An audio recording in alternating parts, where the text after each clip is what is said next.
Kamusta na nga po mga master at sa ngayon ay atin ang ipagpapatuloy na gisahin ang chapter 171 at 172 sa manhwa series ng Solo Max Newbie. Kaya't atin na nga pong agarang umpisahan. Ipinakita sa atin ang lungsod ng Korea habang etong ang mga bataan ni Jinyuk na sinahana ay nilalamig buhat sa nagsimula na ngang dumating ang panahon ng taglamig. Ayon pa nga kay Miss Lee, na 2 buwan na ang nakakalipas magmula nang magsimula silang tahakin ang Tower of Trials at ito di umano ang unang pagkakataon na dumating ang ganitong klase ng panahon matapos na magbago ang sistema ng kanilang mundo. Ipinagpapatuloy pa nga raw sa kasalukuyan ang isinasagawang raid sa ika-15 palapag ng tore at literal na napupuna ng mga individual na sumusubaybay dito ang hindi pagpapakita sa eksena nitong kapwa sina Jinyuk at Unknown. At iniisip na posibleng marami na ang mga itong pera na nalikom at tamad ng mag-livestream. Maging etong ang chairman ng Korean Awakened Association ay napapansin din ang kakaibang katahimikan na namamayani na sadyang hindi pangkaraniwan matapos na lumitaw ang Tower of Trials sa kanilang daigdig. Inilipat naman ang kwento at ipinakita ang isang napakalaki at mataas na talon habang etong si Wuliang ay inaalok etong si Alice ng kanyang inihandang tsaa. Naninibago nga etong si Alice sa pagkilos na isinasagawa nitong si Jinyuk sapagkat batay sa kanyang pagkakakilala dito ay palagi nga raw nitong pinipili ang mga pinaigsing landas patungo sa paglakas. Subalit sa ngayon ay literal na ibinubuhos nitong binata ang kanyang makakaya upang mas lumago pa ang kanyang kakayahan. Do'y makikita din nating masayang nagbabala etong Dark Emperor sapagkat kasalukuyang kanyang sabay-sabay na hinulog na mula sa tuktok na bahagi ng talon ang mga naglalakiang troso patungo sa ating pangunahing tauhan. Aniya ay malamang na alam na nito ang tungkol sa kaparaanan ng pagpapalakas ng abilidad sa paggamit ng Dark Heavenly Demon Emperor's Art at kinakailangang mahasa ang buong katawan ng isang individual hanggang sa maabot ang sukdulan nito. Kung kaya't kinakailangan ng kanyang estudyante na tiisin ang lahat ng sakit na kanyang sasapitin habang tuluyang bumagsak ng direkta sa kanyang kinaroroonan ang napakaraming bilang ng mga troso at umabot pa kina Alice ang tilamsik ng tubig buhat sa lakas ng impact ng pagbagsak ng mga nasabing bagay. Ayon naman kay Jinyuk, na tila ba pagiging sadista nitong kanyang guro ang pinakarason kung bakit wala ito maski isang disipulo sapagkat mula sa pagbagsak ng mga naglalakiang troso maging sa pag-uutos na wasakin ng binata ang isang buong kabundukan hanggang sa pagpapasuot ng mga mabibigat na bagay sa kanya. Mahirap nga daw unawain etong walang kwentang pagsasanay na inihanda nitong matanda na parang nilikha ito upang siya ay pahirapan lamang ng gusto at hindi para magsanay. Naisin man daw niyang sumuko na sa naturang pagsasanay ay ito lamang ang pinaka-naaakmang pagkakataon upang mas lalo pang lumakas buhat ng ang pagre-raid na isinasagawa ng iba pang mga manlalaro sa ika-15 palapag ang nagbibigay ng sapat na oras para sa kanya. Ipinahayag din sa kwento na sa loob ng 2 buwan ay walang humpay ang isinasagawa niyang pagsasanay sa buong maghapon habang palihim namang naghahanap ng mga naiwang bakas ng kanyang hinahanap sa gabi. Subalit magpasanggang ngayon nga raw ay hindi pa rin niya matukoy kung ano talaga ang nais na ipakita sa kanya mula sa mensahe nitong mystery caller at sa kabila nga ng patuloy niyang kabiguan ay makikita pa rin mula sa kanyang mga mata ang determinasyon na matukoy ito para sa kanilang kaligtasan. Samantalang muli, sa ika-25 palapag ng tore ay palihim ngang pinagmamasdan ng iba pang mga madre ang patuloy na walang humpay na pag-iensayo nitong si Teresa sa nakalipas na 2 buwan. Namamangha ang mga ito at iniisip kung ano ang kasalukuyang nangyayari sa katawan nitong dalaga na patuloy na binabalot ng sabay ng light at dark energy ang buong katawan. Habang kasabay naman nito ay makikitang nakikipaglaban nga siya kay Nona at madali lamang siyang natatalo nito. Gayun din, nababagot na mula sa paulit-ulit na paghahangad nitong si Teresa na siya ay kontrolin ng tuluyan.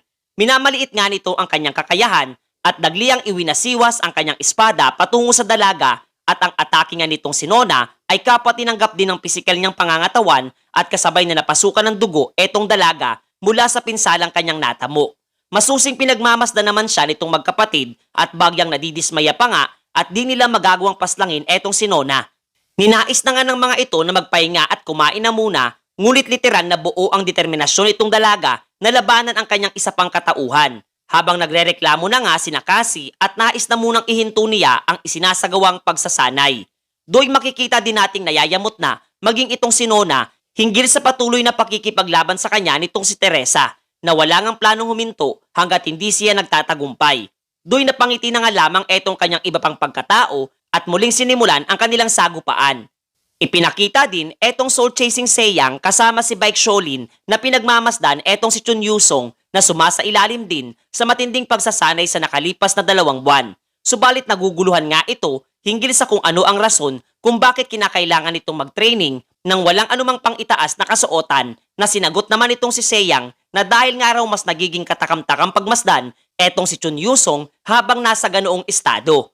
Ayon pa nga sa kanya na matagal na siyang nabubuhay at kailanman ay hindi pa siya nakakita ng sinumang individual na masidi ang pagnanais na mas lalo pang lumakas, na marahil ay dahil nga daw kay Kang Jin-hyuk. Subalit iba na nga raw ito sa ngayon at tihamak na mas naging kalmante na. Kasabay ng pabirong pagtatanong nito kung bakit naroroon etong si Baek Sholin at mukha nga raw interesado din siya sa dakilang stalker ng ating pangunahing tauhan.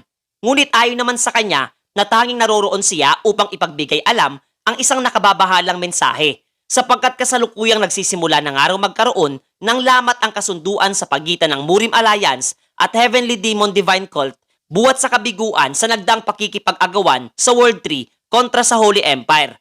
Lalo na ang napipintong panibagong paghahangad ng mga ito sa digmaan laban sa kanilang puwersa matapos na mapag-alaman ang biglaang paglaho ng kanilang tumatayong Supreme Leader. Nangangamba naman etong si Seyang sa mga bagay na kanyang napag-alaman at naguguluhan sa kung ano ang pagpapasya na dapat nilang isagawa. Lalo na't mukha nga raw isang matinding panganib ang susukob sa buong Murim sa nalalapit ng panahon, habang ang lahat ng kanilang napag-usapan ay palihim namang naririnig nitong si Jin-hyuk gamit ang Spy Spider na inilagay nitong si T-Bone kay Baek Sholin at bagyang nalulugod sa pagsasanay na isinasagawa ng kanyang stalker. Napapaisip nga siya tungkol sa mga banta ng digmaan matapos ang misteryosong pagkakawala ng Heavenly Demon na hindi na nga maitatago pa ng kanilang samahan, hanggang sa ang kanyang pagmumuni-muni ay napahinto noong kanyang napuna ang mga individual na naglalakad. Isa nga dito si Samaja na kaagad na palingon sa isang sulok na tila ba nadama ang kanyang presensya. Natanong nga siya ni Goryong, subalit ayon naman sa kanya na wala nga raw siyang dapat pang ikabahala at tanging napatingin lamang siya sa isang sulok. Doy na kumpirma nga na nadama nitong si Ja ang presensya ng binata. Subalit sa tulong ng item na Grand Mage Robe ay matagumpay na naitago nitong ating pangunahing tauhan ang kanyang presensya mula sa nasabing individual. Nagtataka nga itong ating pangunahing tauhan sa pagkilos nitong dalawa gayong malalim na ang gabi, kung kaya't mas minabuti niyang sundan at obserbahan ng palihim mula sa dikalayuan ang mga ito. Patuloy nga niyang binuntutan sila kung saan man patungo, hanggang sa kanilang narating ang isang dungeon. Mas lalo lamang itong ipinagtaka ng binata sapagkat ito nga raw ang kulungan para sa mga kriminal, hanggang sa kapwa nga bigla na lamang naglabas ng mensahe ang system at kanyang nakumpirma na ito ang bagay na tinutukoy nitong misteryosong individual para sa kanya mga master. Ayon pa nga sa system na ang bagay na naroroon ang siyang magdudulot ng panganib sa gitnang palapag ng tore at kinakailangan niyang mangalap pa ng mas maraming bakas upang tuluyang matukoy ang misteryosong bagay na tinutukoy ng system. Sa sumunod na araw ay kanyang inilahad sa kanyang guro ang pagnanais niyang tahakin ang kulungan ng mga preso. Napaisip nga etong Dark Emperor hinggil sa posibilidad na ginamit lamang nitong binata ang ganung rason buwat sa pagnanais na makaharap ang mga pinakamalalakas na kriminal na matatagpuan sa nasabing dungeon.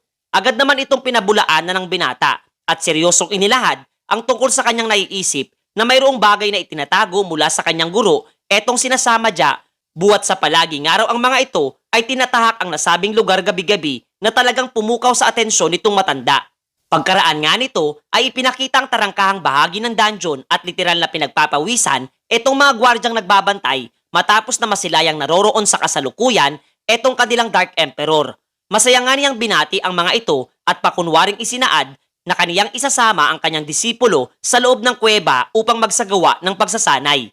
Wala namang magawa ang mga ito kundi ang yumuko na lamang sa isang tabi habang mapupuna ang tensyon at pangamba sa kani-kanilang mga pagmumuka.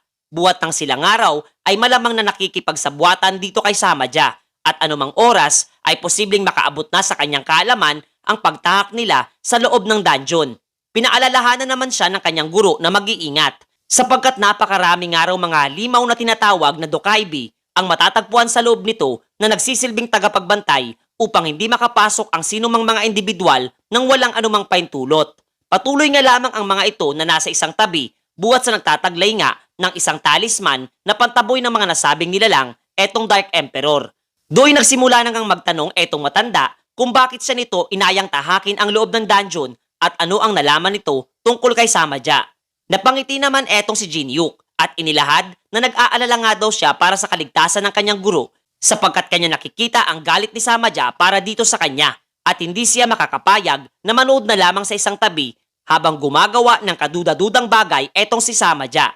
Alam naman ito ng kanyang guro na kahit ang isang hangal nga daw ay mapupuna ang lamat sa kanilang ugnayang dalawa. Subalit do'y kasabay na sinira nitong matanda ang talisman na pumipigil sa mga Dokaibi sapagkat kinakailangan nga daw ng kanyang disipulo na magpatuloy pang magsanay.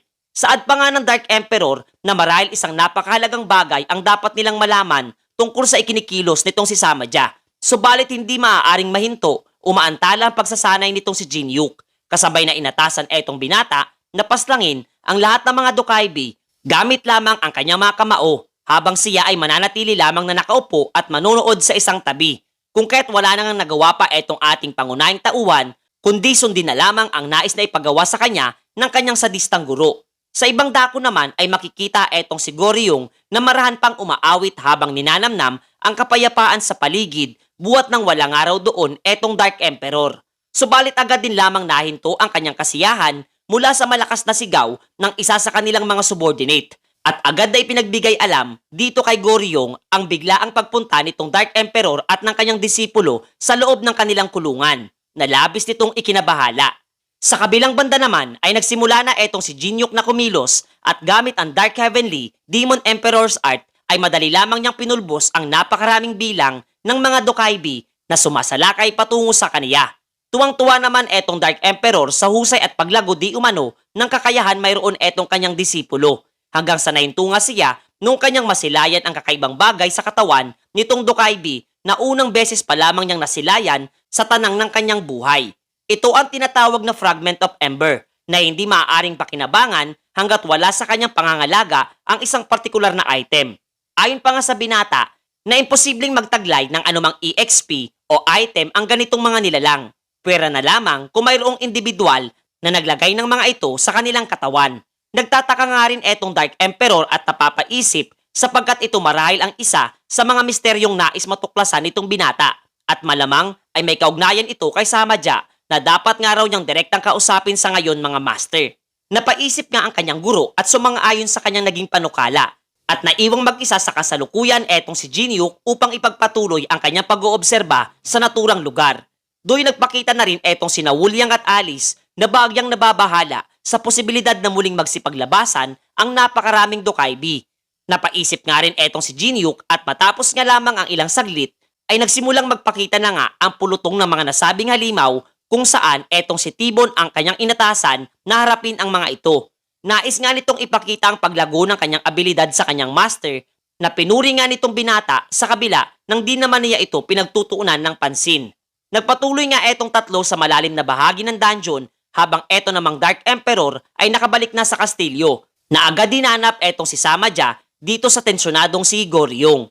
Ayon pa nga dito na kaniya nga daw na pag-alaman na sila ng kanyang disipulo ay sumasa ilalim ng pagsasanay laban sa mga Dokaibi sa underground prison at natanong kung bakit doon pa ang kanilang napili buhat nang ang lugar na iyon ay para lamang sa mga kriminal. Seryosong sinagot naman siya ng Dark Emperor na wala na nga daw pakailampas sa kanyang pagpapasya etong si Goryong. Pilit naman itong ipinapayag na hindi naman mali ang pagpapasya ng nasabing matanda. Hanggang sa pinahintunga siya sa kanyang pagsasalita nitong Dark Emperor buhat ng aniya kung wala nga daw problema sa kanyang isinasagawang aksyon ay bakit siya nagmumukhang tensyonado. Mapipinta nga sa mga mata nitong matanda ang talim ng pagkakatitig habang nagtatanong kung may bagay nga daw ba siyang dapat malaman na kanilang lihim na isinasagawa. Agad namang nadama nitong si Goryong ang panganib na kanyang kinalalagyan at nahihirapang huminga. Hanggang sa pumagitna na nga sa kanilang dalawa, etong kadarating lamang na si Samaja at pasimpleng inabot ang pamaypay na aniya ay naiwan nitong si Goryong na kapwa nito ipinagpasalamat at kasabay na agarang umalis sa nasabing lugar. Do'y natanong nga ni Samaja kung ano ang rason kung bakit siya'y nahanap nitong Dark Emperor na ngayon nga ay wala nang planong itago pa ang matinding galit na nadarama at nais na agarang mabatid kung anuman ang lihim na pinaplano ng mga ito laban sa kanya mga master.